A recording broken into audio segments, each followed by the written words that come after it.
Chametz U'Matzah. Oimu Yisrael legoy ad shatalegech b'monekach boy ukach b'mosayim. Rather than buying an amount which you'll only get 100 for, come and get 200. So we'll go down to the Peirush. What does it mean?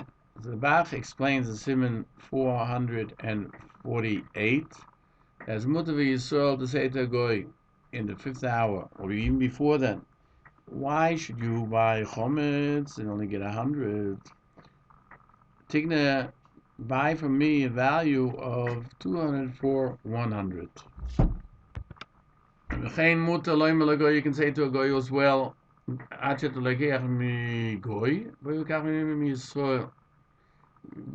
come and buy it from a Jew. You can never know, I might buy it back from you, but if it's beer and you sell it to a goy, it's going to be gone. But he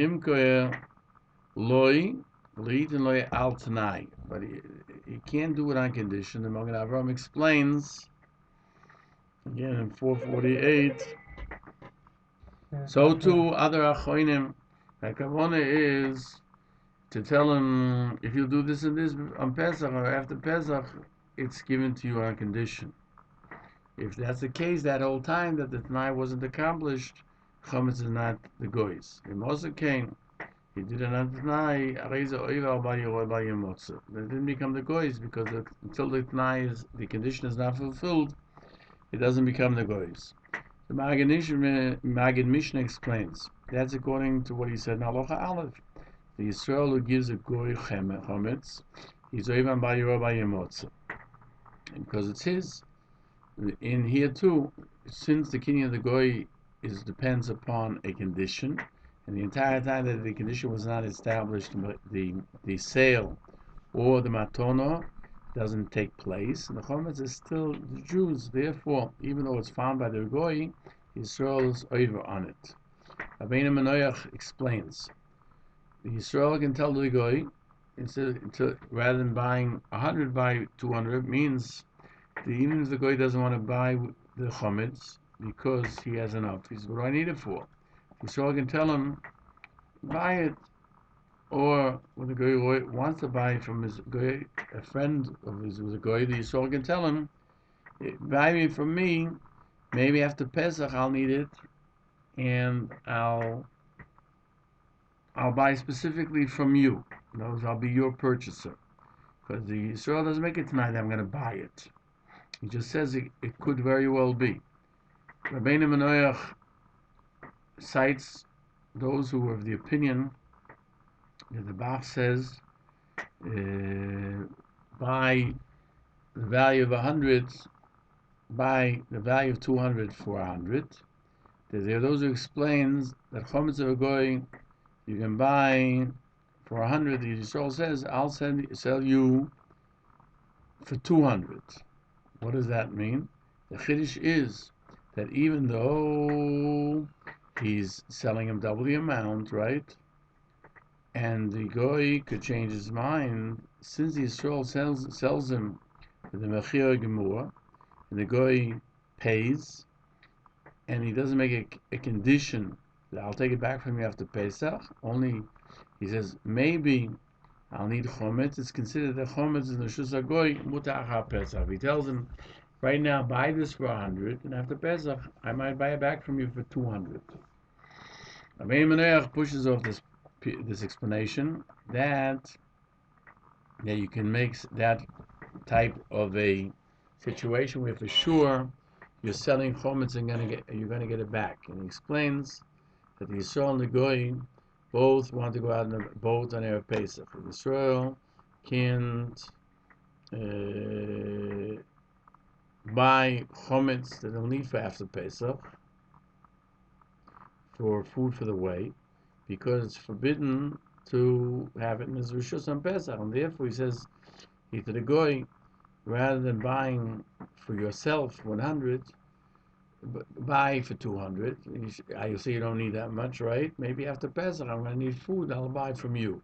Or he says to him, rather than you buy from a goy that's baking chometz, buy from me that after Pesach, I might be able to eat from this chametz because it's a Jew's chametz. It's talking about a Jew that does not eat pas that was made by a goy, and therefore he needs to have the goy have with him pas Yisrael, and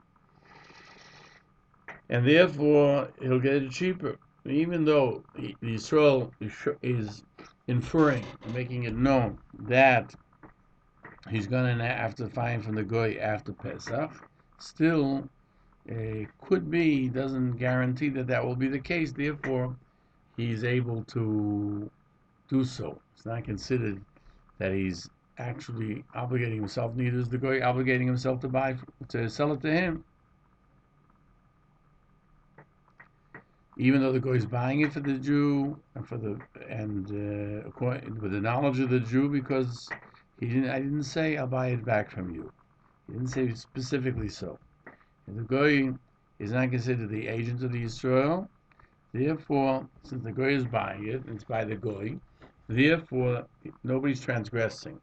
This halacha is the mekoyer for what we sell chametz to a goy in Erev Pesach, and we can buy it back after Pesach because you're not transgressing by your motza. It's considered the chametz of a goy.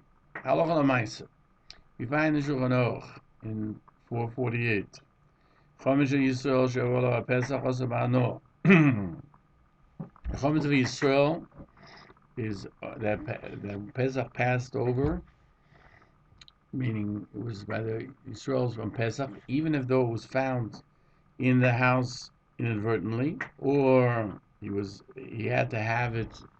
They forced him to have it in his house. It's also bano.